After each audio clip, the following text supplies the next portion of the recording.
Okay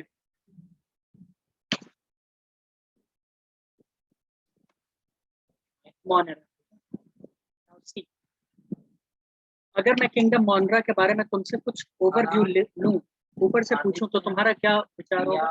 तुम क्या कहोगी परिकुल मोनरा के बारे में?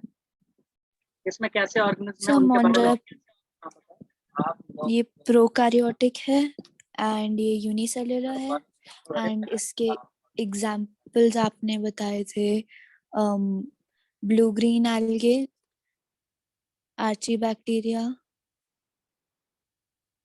Yeah, that's right. So basically what you are trying to say that it consists of prokaryotes, right? Yes तो मैं नीचे प्रोकैरियोट्स लिख देता हूँ।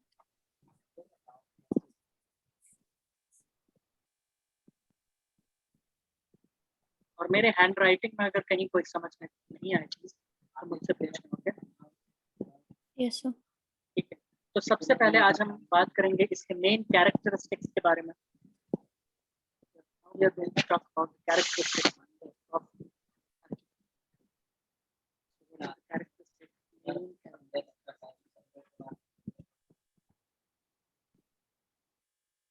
तुमने सेल के बारे में थोड़ा थोड़ा तो पढ़ा होगा क्लास 9 में। यस तो आज थोड़ा थोड़ा उन चीजों का जरूरत पड़ेगा, ठीक है? जहाँ चीजें समझ में नहीं आए पूछ लेना, और फिर भी अगर नहीं समझ में आए तो ये मान के चलना ऐसा ही होता है, क्योंकि वो चीजें हम कब पढ़ेंगे? सेल वाले चैप्टर, ठीक है? Yes sir. सबसे पहले बात करते हैं सेल वॉल। मुझे तुम बताओ परिको, क्या मोनरा में सेल वॉल होते हैं, हाँ या ना?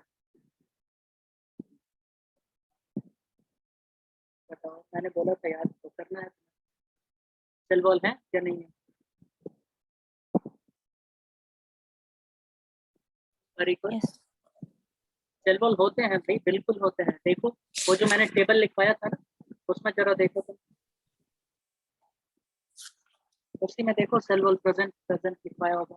Non cellulosic peptidoglycan, non cellular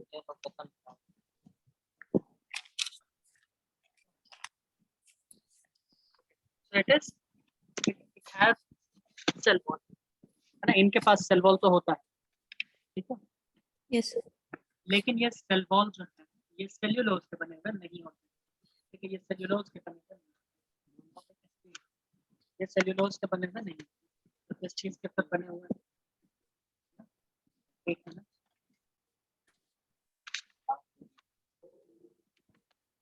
ये बने होते हैं पेप्टिडोग्लाइकन। तुम प्रोटीन का नाम सुनी हो क्या? प्रोटीन सर की आवाज नहीं आ रही। अब बताओ, अब आवाज आ रही है? अब आवाज आ रही है? यस यस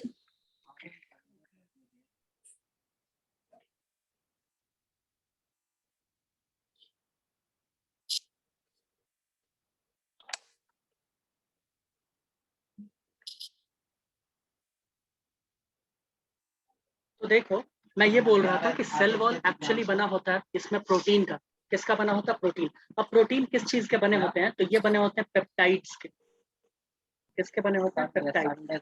अमाइनो एसिड्स के बारे में तुमने सुना है? संडे तक मिल जाएगा मुझे, चैप्टर नंबर 1 और चैप्टर नंबर 2 दोनों। अमाइनो एसिड का नाम तुम सुनी हो? यस अमाइनो एसिड का नाम तुमने सुना है ना? यस अमाइनो एसिड का अगर तुमने नाम सुना है तो तुम्हें पता होगा कि बहुत सारे अमाइनो एसिड जुड़ के, ठीक है, क्या बनाते हैं? पेप्टाइड। और पेप्टाइड्स के बहुत सारे चेन ऐसे ऐसे ऐसे जुड़ के ये बनाते हैं पॉलीपेप्टाइड। क्या बनाते हैं? पॉलीपेप्टाइड। Got it? और पॉलीपेप्टाइड को ही नो सर हम इसे क्या कहते हैं? प्रोटीन। नहीं समझ में आया? बताओ। नो सर ठीक है, फिर ये छोटे छोटे छोटे छोटे अमाइनो एसिड, ये समझ में आया? Amino acid yes actually ammonia derivative, ठीक है?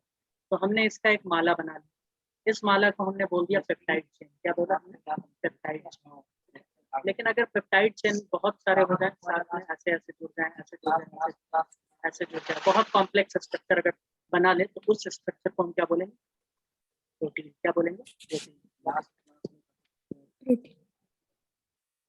तो मैं ये कहना चाहता हूँ इनके जो सेल वॉल है ना, वो मेनली, मैं जो वर्ड बोल रहा हूँ उसको ध्यान से सुनना, मेनली बने होते हैं पेप्टिडोग्लाइकन के, है ना। पेप्टिडोग्लाइकन में थोड़े से मात्रा होते हैं कार्बोहाइड्रेट के और ज्यादा मात्रा होता है पेप्टाइड्स के, यानी प्रोटीन। ठीक, तो इसमें लिखना है made up of made up of peptidoglycan. Peptidoglycan. अब मैं तुम्हें बता दूं, पेप्टिडोग्लाइकन का ही दूसरा नाम होता है म्यूरिन। पेप्टिडोग्लाइकन का ही दूसरा नाम क्या होता है? म्यूरिन। इसी का दूसरा नाम क्या है? म्यूरिन।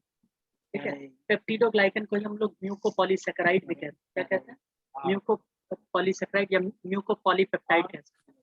मैं नीचे लिख देता हूँ म्यूकोपॉलीपेप्टाइड या म्यूकोपेप्टाइड भी लिख सकते हो। म्यूकोपेप्टाइड लिख सकते हैं, ये परफेक्ट वर्ड है। अगर पॉलीपेप्टाइड में लिखता हूँ ना तो वो साफ साफ प्रोटीन को बताएगा, बट यहाँ प्रोटीन के बेसिक स्ट्रक्चर्स कार्बोहाइड्रेट के साथ प्रेजेंट है, इसीलिए मैं यहाँ म्यूकोपेप्टाइड लिखा हूँ। Got it Pariko? Yes sir. तो इनके सेल वॉल में कहीं तुम्हें सेल्यूलोज नहीं दिख रहा है, राइट? Yes sir. ये म्यूरिन है, MURI। अब मैं बात करूंगा तुमसे सेल मेम्ब्रेन के बारे में। तुम्हें पता है कि सेल वॉल बाहर होता है, it is the outer most layer of cell, right? Yes sir. क्या मुझे ये लिखना पड़ेगा या तुम समझ चुकी हो? No sir. जान रही हो? Yes sir. ओके। दूसरा अब मैं तुमसे बात कर रहा हूँ सेल मेम्ब्रेन। सेल मेम्ब्रेन किसे कहते हैं? पता है और क्या होता है मिस्टी? सेल मेम्ब्रेन कहते हैं प्लाज्मा मेम्ब्रेन। किसे कहते हैं? क्या होता है? प्लाज्मा। प्लाज्मा मेम्ब्रेन तुमने सुना है? बताओ हना और क्या होता है? What sir? तुमने प्लाज्मा मेम्ब्रेन का नाम पूछना होगा। प्लाज्मा मेम्ब्रेन जानती हो क्या? इन्हें बायो मेम्ब्रेन कहते हैं। इन्हें क्या कहते हैं? Bio membrane. मैं ऑडिबल तो हूँ ना? पता है कि भाई इसको मैं देता हूँ नाम, इसका नाम देता हूँ। सर आपकी वॉइस बहुत ज्यादा ब्रेक हो रही है और बैकग्राउंड से भी। Okay okay. क्या आपको कौन सी?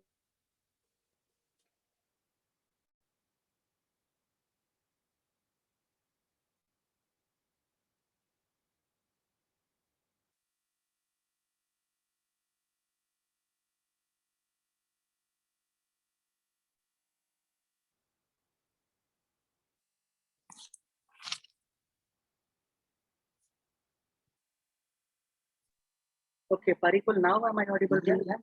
ये लेंथ को आप कट करोगे कहाँ तक? क्या आप मुझे सुन पा रहे Yes, हैं? sir. तो मैं ये बोल रहा हूँ सेल मेम्ब्रेन, प्लाज्मा मेम्ब्रेन या बायो सब क्या है? सब क्या है? मैं तुम्हें दिखाता हूँ। जैसे अगर ये एक सेल किया, ठीक है, तो सेल के सबसे बाहर क्या होता है? बोलो। सेल के सबसे बाहर में क्या होता है तुम्हें पता है? सर वो सेल वॉल सबसे बाहर। सपोज ये हमने क्या दिखा दिया? ये क्या हो गया? हमने ये जो थिक वाला दिखाया ना, अरे this is basically cell. This is basically what? Cell wall. ये सेल वॉल तुम्हें दिख रहा है और अंदर ब्लैक कलर का तुम्हें ये लाइन दिख रहा होगा, उसके अंदर ये ब्लैक वाला लाइन, ये ब्लैक वाले लाइनिंग को हम लोग कह रहे हैं सेल मेम्ब्रेन। बताओ क्या कहते हैं हम लोग इसे? क्या होगा?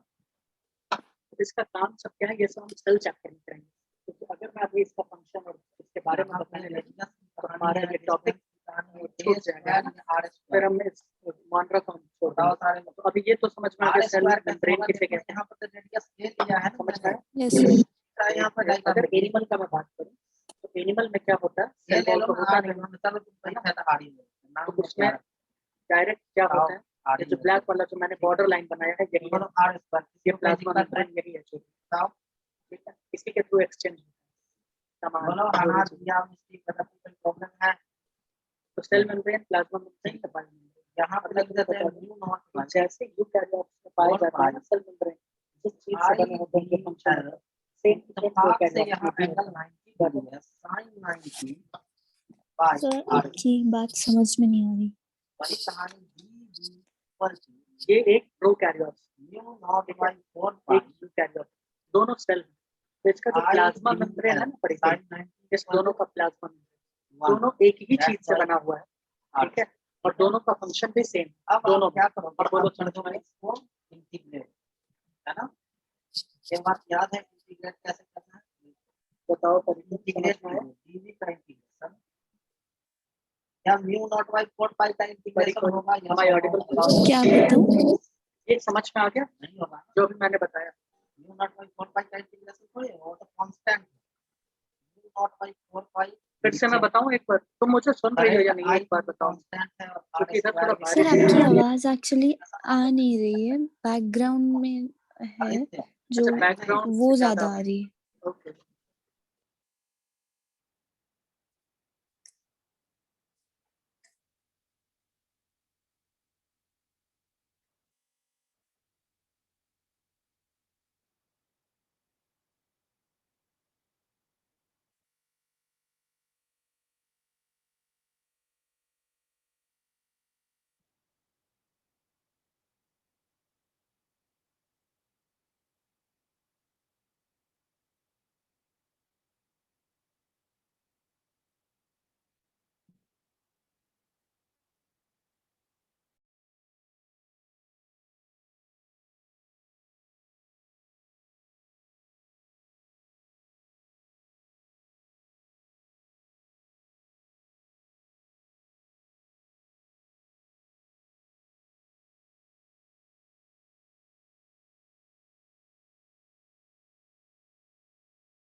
Parikul, now I think I'm audible to you, right?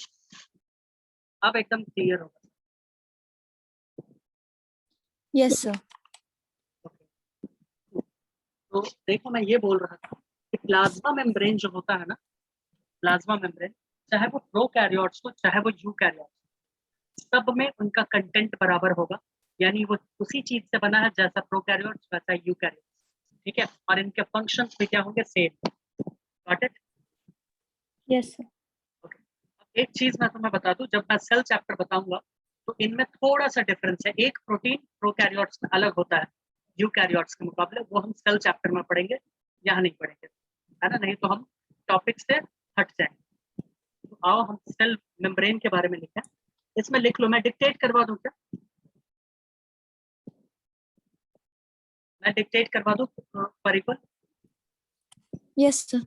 Okay please right, like eukaryotes, like eukaryotes, like eukaryotes, eukaryotes, cell membrane of prokaryotes, cell membrane of prokaryotes, cell membrane of prokaryotes, जो कि हम मॉन्ड्रा में prokaryotes के बारे में, prokaryotes, prokaryotes is made up of is made up of lipoprotein. मैंने नीचे लिखा है लिपोप्रोटीन। लिपोप्रोटीन मतलब लिपिड और प्रोटीन। लिपिड प्लस हम लोग सेल मेम्ब्रेन के स्ट्रक्चर को भी पढ़ेंगे, ठीक है, सेल वाले चैप्टर में, जिसमें फ्लूइड मोजाइक मॉडल सबसे ज्यादा एक्सेप्टेबल मॉडल। तो तुम्हें क्या पता चला, सेल वॉल बना है कार्बोहाइड्रेट एंड प्रोटीन का, जबकि सेल मेम्ब्रेन किसका बना है, लिपिड और गॉट इट। yes चलो आगे चलते हैं फिर। सेल वॉल और सेल मेम्ब्रेन क्या, एक चीज मैं तुम्हें, ये सेल मेम्ब्रेन मैंने बना दिया और इसके बाहर मैंने बना दिया सेल वॉल।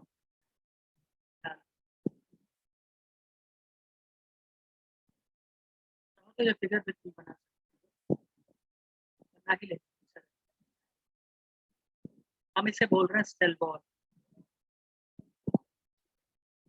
ये है हमारा प्लाज्मा मेम्ब्रेन या सेल मेम्ब्रेन या फिर बायो मेम्ब्रेन, कुछ भी कह लो। क्या इनके बीच हम ये गैप देख सकते हैं क्या? yes sir इस गैप को कहा जाता है पेरीप्लाज्मिक स्पेस। क्या कहते हैं? Periplasmic space. पेरीप्लाज्मिक स्पेस, ठीक है। अब मैं तुम्हें बता दूं, अगर तुमने थोड़ा सा भी क्लास 9 में पढ़ा होगा कि प्रोकैरियोट्स में सेल मेम्ब्रेन, सेल ऑर्गेनल्स नहीं होते, मेम्ब्रेन बाउंड ऑर्गेनल्स नहीं होते, लाइसोसोम नहीं होता, माइटोकॉन्ड्रिया नहीं होता, वैक्यूल्स नहीं होते, कुछ भी नहीं होता है, राइट, कुछ भी नहीं होता है ना। yes sir लेकिन प्रोकैरियोट्स में जो ये खाली जगह है, जिन्हें हम पेरीप्लाज्मिक स्पेस कहते हैं, वही पेरीप्लाज्मिक स्पेस लाइसोसोम की तरह काम करता है। तुमने लाइसोसोम का नाम तो सुना होगा, yes सुसाइडल sir बैग जिसे कहते हैं, तो ये लाइसोसोम की तरह काम करता है। और लाइसोसोम किसमें हेल्प करता है, डाइजेशन, ठीक है, जो बाहर से फॉरेन पार्टिकल्स आते हैं उनके डाइजेशन में हेल्प करता है, because it contains hydrolytic and very acidic enzymes, और बहुत ही खतरनाक डाइजेस्टिव एंजाइम्स भी इनके पास होते हैं। तो हम क्या लिखेंगे इस प्रोकैरियोट्स में, इसमें हम सेल मेम्ब्रेन में एक और लाइन लिखेंगे, periplasmic space, periplasmic space is analogous to lysosome. Periplasmic space is analogous to lysosome. अच्छा, ये analogous क्या होता है?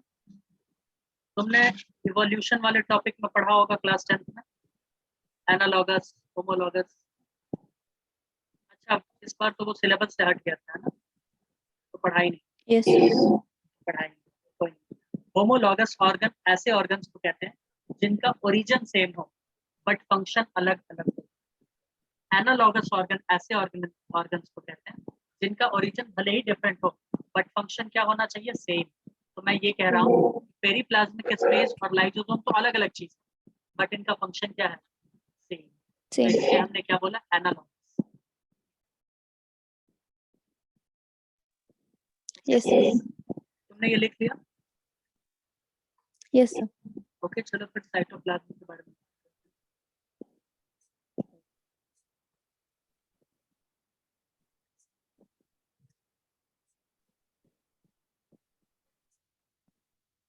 साइटोप्लाज्म बहुत ही बेसिक, क्लास 9 से हम लोग पढ़ते आ रहे हैं। क्या पढ़ते आ रहे हैं, it lacks membrane bound cell organelles, right. हम लोग ये तो बचपन से ही पढ़ते आ रहे हैं कि प्रोकैरियोट्स में तो मेम्ब्रेन बाउंड ऑर्गेनेल्स होते ही नहीं है। तो तुम क्या लिखोगी, पहला लाइन, परिकुल, पहला लाइन क्या होना चाहिए, yes it lacks membrane bound organelles. Membrane bound organelles कौन कौन से हैं, जैसे एंडोप्लाज्मिक रेटिकुलम, है ना, गोल्जी बॉडी,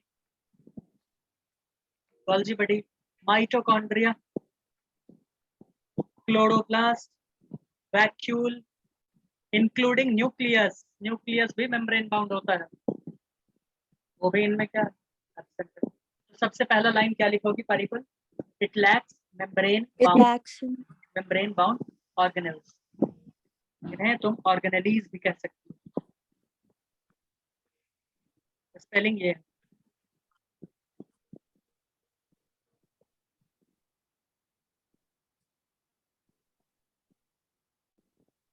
अब मैं तुम्हें और भी कुछ बताता हूँ, अगर तुम लिख चुकी हो तो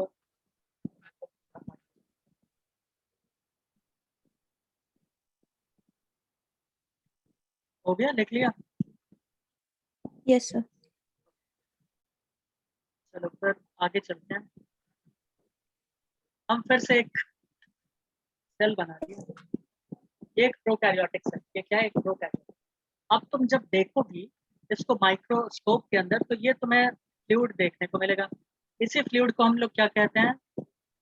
साइटोप्लाज्म, राइट? इसी को हम क्या कहते हैं? साइटोप्लाज्म कहते हैं। अब इस साइटोप्लाज्म में जब तुम माइक्रोस्कोप और ज्यादा जूम करोगी पावर, या इलेक्ट्रॉन माइक्रोस्कोप लोगी या डाई के मदद से देखोगी, तो तुम्हें इस लोकेशन पे कुछ जेनेटिक मटेरियल बिखरे हुए हैं, ऐसे ऐसे बिखरे हुए। ठीक है? क्या यहाँ तुम कोई बॉर्डर लाइन बना सकती हो कि ये पूरा एकदम घिरा हुआ है, मेम्ब्रेन से बाउंडेड है? ऐसा कुछ नहीं दिख रहा है ना, ये तो सीधा बिखरा No हुआ sir. साइटोप्लाज्म। ओके, तो इस जेनेटिक मटेरियल को हम लोग कहते हैं फिब्रिलर न्यूक्लियस, या फिर जीनोफोर, या फिर रेसिपिएंट न्यूक्लियस, या फिर न्यूक्लियोइड। ठीक है, लेकिन इसके लिए तुम ये वाला वर्ड कभी यूज नहीं करोगी, कभी नहीं। जो मैं लिखने वाला हूँ ये तुम कभी यूज नहीं कर सकते। न्यूक्लियस इसके लिए कभी यूज नहीं। Got it? Nucleus Yes. नाम का कोई भी चीज प्रोकैरियोट्स में एग्जिस्ट ही नहीं करता। ठीक है, या फिर अगर मुझे और भी ज्यादा 9-10 के लेवल पे जाके समझाना पड़े तो हम ये कह सकते हैं कि प्रोकैरियोट्स के न्यूक्लियस को हम क्या कहते हैं? जीनोफोर कहते हैं, न्यूक्लियोइड कहते हैं, फिब्रिलर न्यूक्लियस कहते हैं, रेसिपिएंट न्यूक्लियस कहते हैं। ये कैसे? Yes sir.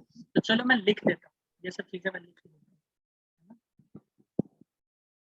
अगर यही यूकैरियोटिक सेल होता तो कैसा होता न्यूक्लियस? तुम इमेजिन कर सकते हो। देखो मैंने रेड कलर से बनाया ना, वैसे उसका अपना एक डिस्टिंक्ट बॉर्डर लाइन है। Got it? Yes sir. इसमें लिख लो, nucleus is indistinct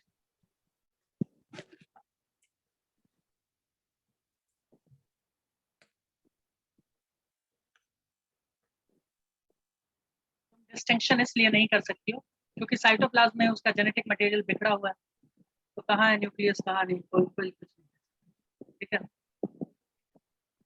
and hence it is called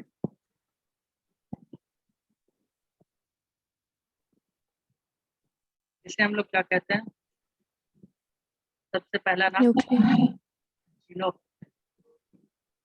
हाँ बहुत सारे नाम, कोई दिक्कत इसमें तो बहुत सारे।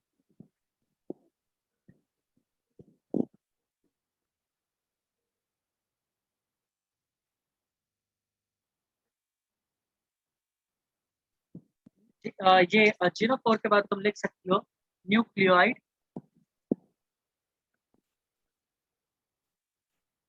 उसके बाद तुम लिख सकती हो फिब्रिलर न्यूक्लियस,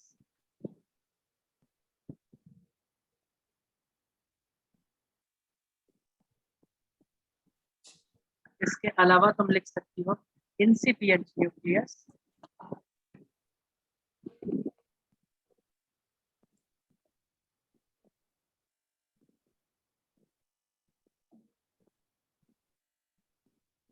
एंड कितने सारे इसके नाम हैं।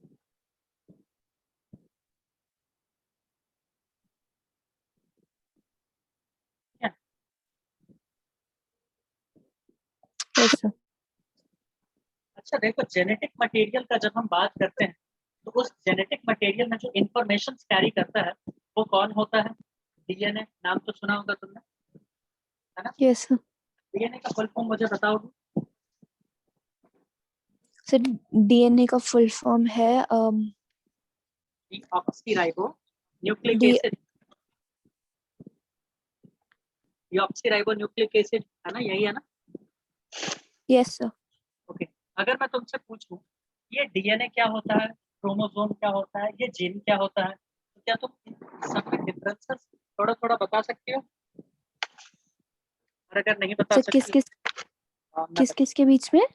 चलो मैं 4-5 टर्म ही लिख देता हूँ, देखो जो तुम्हें पता हो बताना, नहीं पता हो क्रोमैटिन फाइबर,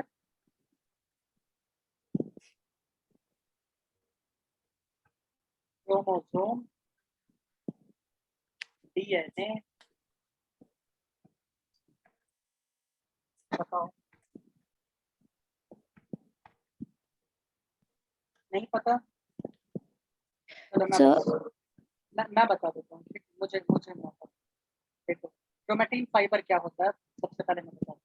अभी जो मैंने बताया था कि सेल है, सेल में बिखरा हुआ है जेनेटिक मटेरियल, ये एक्चुअली जो तुम देखती हो ना माइक्रोस्कोप से, वो होता है क्रोमैटिन फाइबर। वो क्या होता है? Chromatin fibre. अब क्या होगा, ऐसे ये बिखरे पड़े हैं, ऐसे चाउमीन की तरह समझ लो, जैसे नूडल्स तुम्हारे प्लेट में लाके डाल दिया गया ना, सेम वैसा ही समझ लो, ठीक है? अब देखो, जब सेल डिवीजन स्टार्ट होता है तो एक फेज आता है जिसका नाम है मेटाफेज। क्या नाम है? मेटाफेज, ये हमें पढ़ना। तो मेटाफेज में क्या होता है, ये जो क्रोमैटिन फाइबर्स है ना, ये खुद को अरेंज करने लगते हैं ऐसे ऐसे पेयर में। क्या करते हैं, पेयर में खुद को अरेंज करना स्टार्ट करते हैं। इनका शेप ऐसा नहीं होता है, इनका शेप कुछ ऐसा होता है, ऐसा होता है। तो हम ये कहना चाह रहे हैं कि जब ये खुद को अरेंज करने लगे पेयर में, तो इस स्ट्रक्चर को हम लोग क्या बोलने लगे? क्रोमोसोम। क्या बोलने लगे हैं? क्रोमोसोम। इसका मतलब तुम ये बोलोगे कि सर क्रोमोसोम, इसका मतलब हमें हमेशा मेटाफेज में दिखेगा, राइट? तो आंसर होगा बिल्कुल करेक्ट। क्रोमोसोम तुम्हें सिर्फ और सिर्फ मेटाफेज में ही दिखेगा, उससे पहले नहीं दिख सकता। Got it? Yes sir. ठीक है। अब ये डीएनए क्या होता है सर? तो देखो, ये जो ये जो क्रोमोसोम है ना, ये क्रोमोसोम के अंदर ये थ्रेड लाइक स्ट्रक्चर ऐसे बना हुआ, ये थ्रेड लाइक स्ट्रक्चर, इसको हम क्या कहते हैं? क्रोमोसोम। सर इसको हम कहते हैं डीएनए, सॉरी, इसे हम क्या कहते हैं? डीएनए। ये जो अंदर भरा हुआ है ना एक, ये पूरा ऊपर से लेके नीचे तक एक है, इसको क्या कहेंगे? डीएनए। क्या कहेंगे? डीएनए। तो इस डीएनए को मैं ऐसे ड्रॉ कर सकता हूँ, ठीक है? और ये जो डीएनए है, ये डीएनए में हमारे पास जीवन का कोड होता है, लाइफ का कोड होता है, तुम्हें मालूम होना चाहिए, ठीक है? लाइफ का कोड होता है। जैसे हमारे फिंगर्स में नेल्स आते हैं, तो वो नेल्स के जगह नेल्स ही क्यों आते हैं, दूसरा चीज क्यों नहीं आता? हमारे हाथ में 5 ही फिंगर्स क्यों होते हैं? तो इन सब का कोड कहाँ पे प्रेजेंट होता है? डीएनए, है ना? जैसा कोड होगा वैसा ही बनेगा ना डी सॉफ्टवेयर। बताओ, कोडिंग जैसा होगी कंप्यूटर में, यस, सॉफ्टवेयर तो वैसा ही बनेगा या फिर कुछ अलग बन जाएगा? वैसा ही बनेगा। वैसा ही बनेगा। तो हम जो एक, अगर तुम हम लोगों को, एक ह्यूमन को सॉफ्टवेयर मानती हो, तो उनका कोड कहाँ पे प्रेजेंट है? डीएनए। कहाँ प्रेजेंट है? डीएनए। ठीक है? तो डीएनए। हाँ, ये बाल के जगह बाल होना है ना, ये सब चीजें कहाँ हो रही है? मान लेते हैं कि इस डीएनए, ये पूरा डीएनए मान लेते हैं यहाँ से यहाँ तक। चलिए इसको मैं delete कर देता हूं। देखो ये ग्रीन टर्मिनल से लेके ये ग्रीन टर्मिनल एक डीएनए है।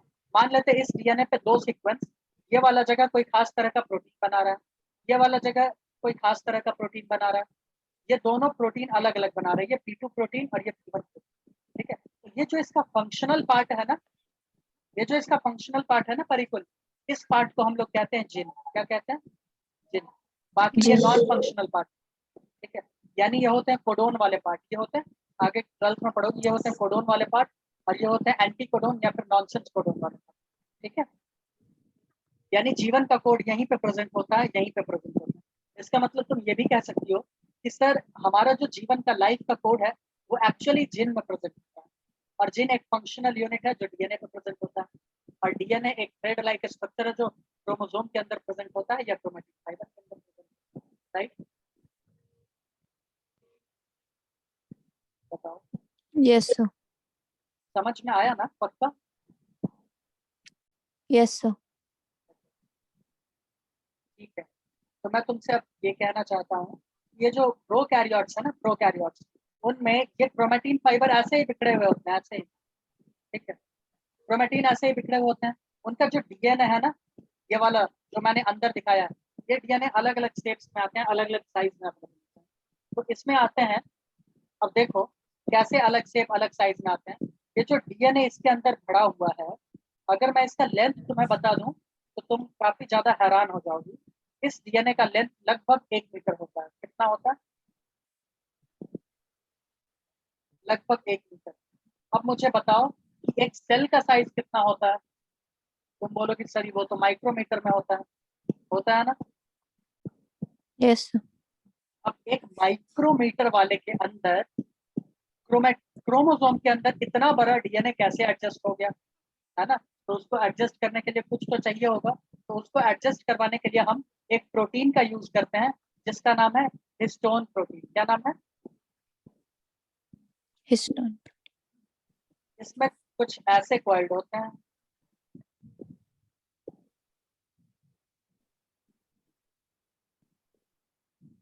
ऐसे करके वो कॉइल्ड होते हैं। ये देखो, ये पिंक कलर का मैंने बना दिया हिस्टोन ऑक्टामर। ठीक है, यहाँ 4 तरह के हिस्टोन प्रोटीन हैं। यहाँ पे मैंने बना दिया हिस्टोन ऑक्टामर, यहाँ पे मैंने हिस्टोन बनाया, यहाँ पे मैंने हिस्टोन बनाया, ये रेड कलर। ठीक है, इस हिस्टोन को ये गोल गोल गोल गोल लपेट के जा रहा है कि नहीं?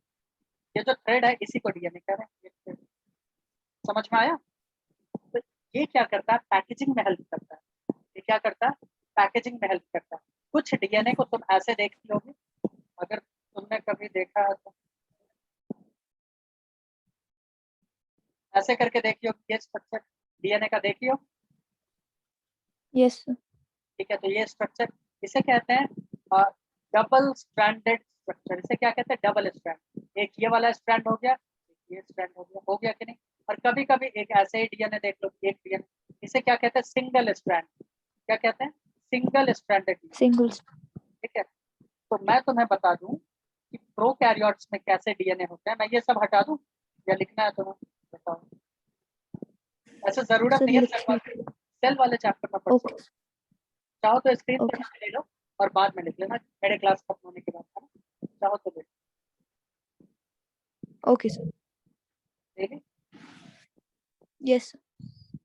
अब देखो, इसमें जो डीएनए होता है ना, वो होता है double stranded circular DS, circular naked DNA. Naked यानी किसी चीज से वो कवर्ड नहीं होते। यहाँ तो क्रोमोसोम से कवर्ड हमने कर दिया था ना, या क्रोमैटिन फाइबर से। वहाँ इसके डीएनए ऐसे ही दिखते रहते हैं। ठीक है, वहाँ इसके ऐसे ही दिखते रहते हैं। ये यूकैरियोट्स में और ये प्रोकैरियोट्स में। ठीक है, बताओ। Very good. Yes sir. समझ में आया नेक्ड डीएनए का मतलब? सर आगे। ओके, तो मैं ये लिख रहा हूँ डबल स्ट्रैंडेड। डीएस मतलब होता है डबल स्ट्रैंडेड सर्कुलर नेक। यानी ये सर्कुलर का मतलब क्या हुआ? सर्कुलर का मतलब सुन के मत घबराना, ये ऐसा हुआ और इसके ऊपर से दूसरा स्ट्रैंड भी ड्रॉ कर दो, ऐसे। सर्कुलर से और डबल स्ट्रैंड हो गया। और नेक है कोई कवर ववर चीज से करके नहीं बनता। ठीक है, इसको नहीं। नॉन हिस्टोन प्रोटीन क्या करते हैं? पैक करते हैं, जो कि बेसिकली एक पॉलीअमाइन ग्रुप होता है ना। बहुत सारे अमाइंस मिलकर क्या बनाएंगे? पॉलीअमाइन। तो इसमें लिख लो DS circular naked DNA plus non histone protein.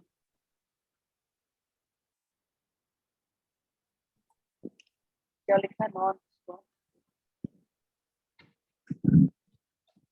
Bracket में डाल दो चाहे तो पॉलीअमाइन।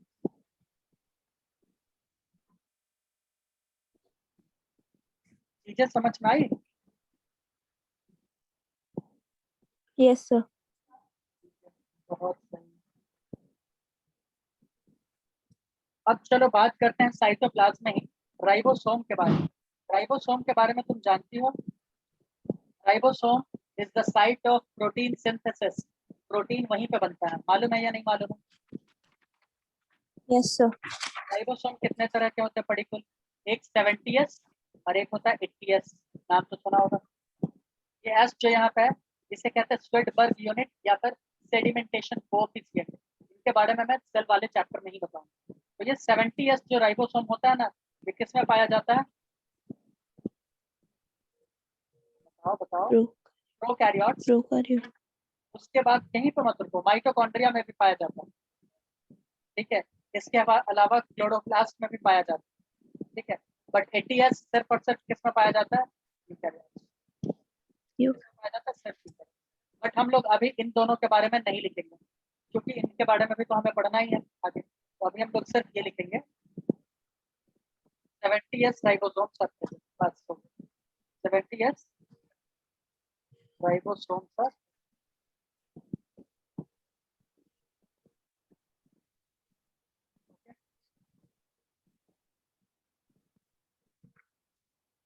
चाहो तो लिख लो कि ribosomes are the site of photosynthesis. What, sir? Ribosomes, they are the site of protein synthesis. Got it?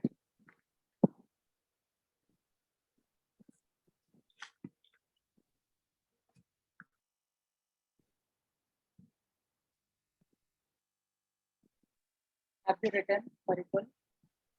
Yes, sir. Okay. So let's move ahead. अच्छा मुझे ये बताओ कि बैक्टीरिया मैं कह रहा हूँ, ये मोनेरा में मैंने इसके अलग अलग क्लासेस के बारे में बताया होगा, है ना। इसमें जो एग्जांपल्स हैं, अगर मैं तुमसे पूछूं एग्जांपल्स ऑफ मोनेरा, तुम्हारा जवाब क्या होगा? बताओ मुझे। Archibacteria. Archaebacteria, wait,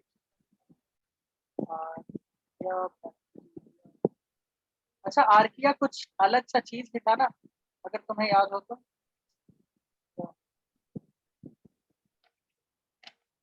six kingdom classification by part B. Okay, दूसरा फिर क्या लिखोगी? So blue green algae. मैं ये लिख दूं, चलेगा? या साइनोबैक्टीरिया मुझे लिखना? Yes. So cyanobacteria. साइनोबैक्टीरिया भी मैं लिख दूं? दोनों तो एक ही चीज है ना, पता है ना तुम्हें? मैं लिख दूं Yes, sir.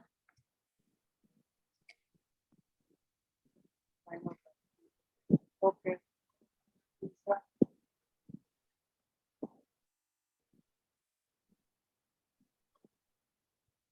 क्या था बताओ? Eubacteria. Bacteria, very good. इसे हमें बहुत ज्यादा डिटेल में पढ़ना है, हमारा मेन तो यही है, और सबसे लास्ट में तुमने यही बताया। उसके बाद क्या? फोर्थ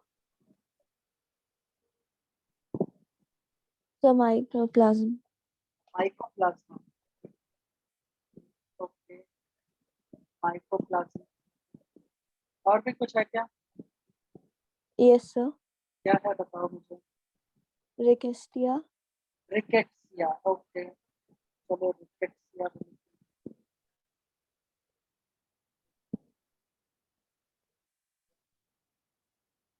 ठीक है, उसके बाद बताओ। Actinomycla. एक्टिनोमाइसेटस होगा, देखो, है ना? Very good, Yes, sir. It's actinomycetes. Okay, ठीक है। आगे और भी कुछ था क्या? इतना ही मैंने लिखा था। Yes, sir. मुझे लगता है मैंने एक और दिखाया होगा, और उसका नाम था क्लैमाइडिया। देखो, मैंने लिखवाया था ना। Yes, sir. बहुत वेरी गुड। इसमें यू बैक्टीरिया को हम क्या कहते हैं? True bacteria. क्या कहते हैं इसे? True bacteria. और अभी जो हम पढ़ने वाले हैं किंगडम मोनरा में, सबसे पहला एग्जाम्पल वो क्या पढ़ने वाले हैं तुम्हें पता है? Eubacteria. You bacteria. तो चलो यू बैक्टीरिया के बारे में मैं एक दो लाइन लिखवा दूं। टॉपिक हमारा रहेगा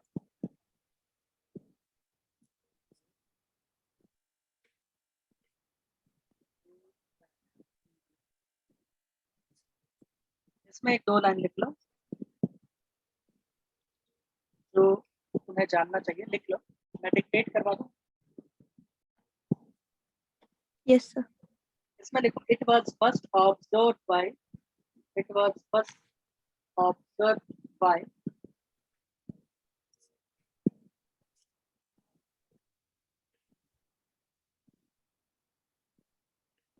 बाय ल्यूवेन हुक।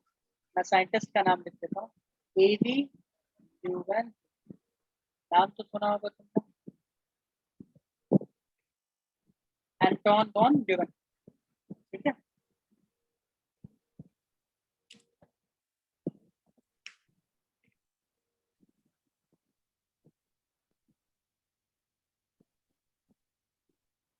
देखिए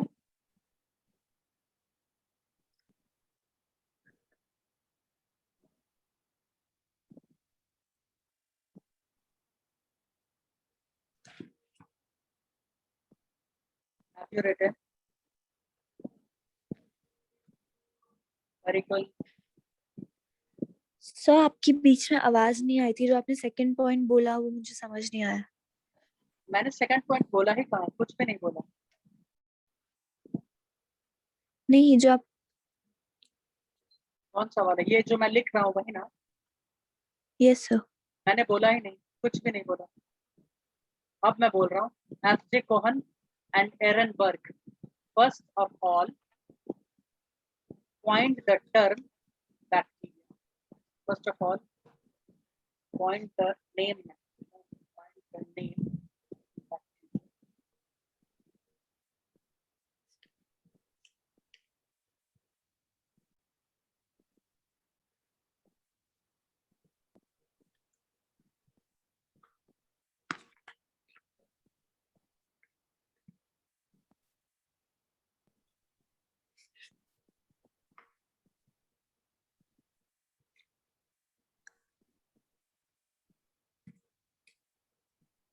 लिख लिया।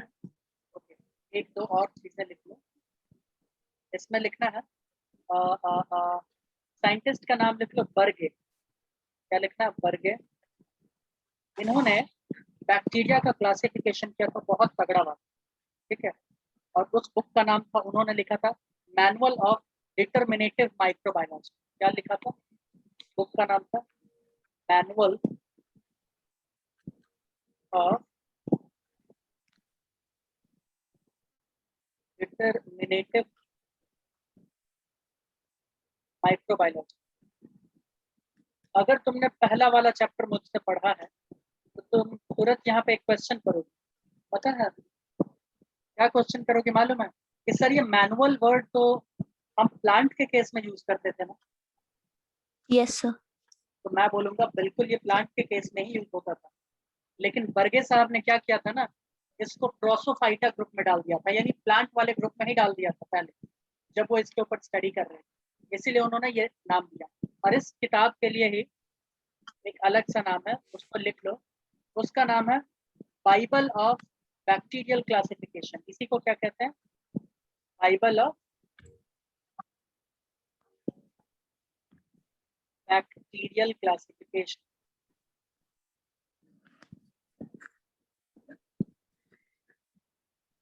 Okay,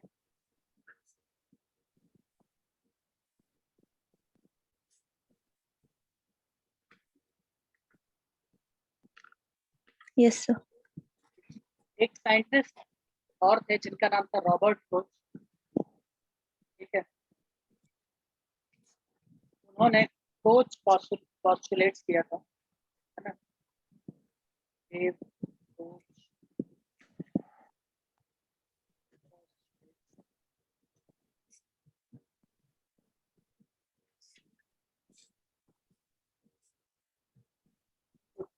prove that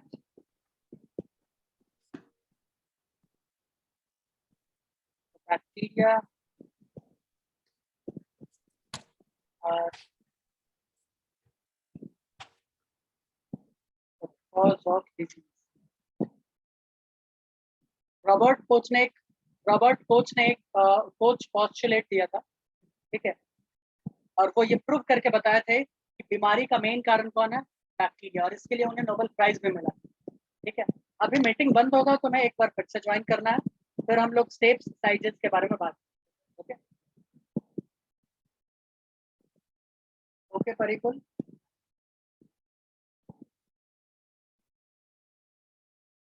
परिकुल